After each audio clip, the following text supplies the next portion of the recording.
For question 8, we're being asked to look at a question involving parallel lines. It says that AB is parallel to PQ, and I know this as well from these little notation markers.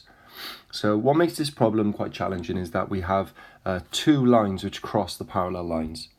What we need to do to help us answer this is just ignore this second line for a moment and just focus on this first one. What I know about lines which cross parallel lines is that the angles created by here are going to be the same as the angles created by here if you just ignore this line for a moment. So for instance, the angle A here will be in the exact same position as it is down here. So it'd actually be in this part of the diagram. So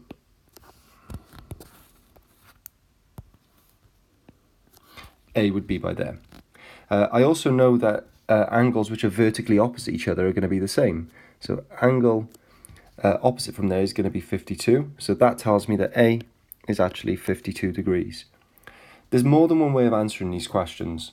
So the other way some of you might have noticed is that we have a letter Z there. So I know angle A and angle 52 are also going to be equal. The technical term for this is that they are alternate. It's important that you know this language because sometimes they ask for a reason. For angle B, as I've already mentioned, A and B are going to be the same as they're vertically opposite each other. So B is also 52 degrees. And then for angle C, I now need to look at this second line. And what you notice here is that there's a C shape which I can form.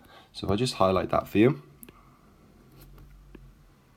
And what I know about C shapes is that this angle and this angle, they add up to 180. They're supplementary is the technical term. So to find C, all I need to do is 180, take away 116, which would give me 64 degrees. For part B of the problem, we need to find the angles X and Y, and also give the special name for triangle LMN. So looking back at the diagram, you can see triangle L, M, and N. Just looking at these 3 points here, I know angle 52 by there. So I'm going to start with X first. There's two ways of doing this. Again, I can see X and 116 are along a straight line. So I know I can do 180, take away 116 to give me the answer. Or I can see that angle X, there's a backwards Z there. So I know C and X are also going to be the same. So I know angle X is going to be 64 degrees.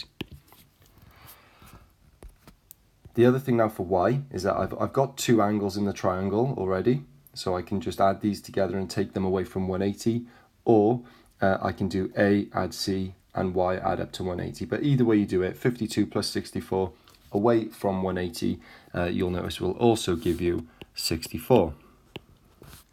So triangles where I have two of the angles are the same, and that would tell me these two sides are also the same.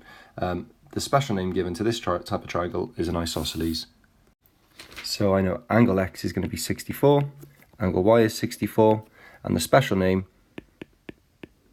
is isosceles.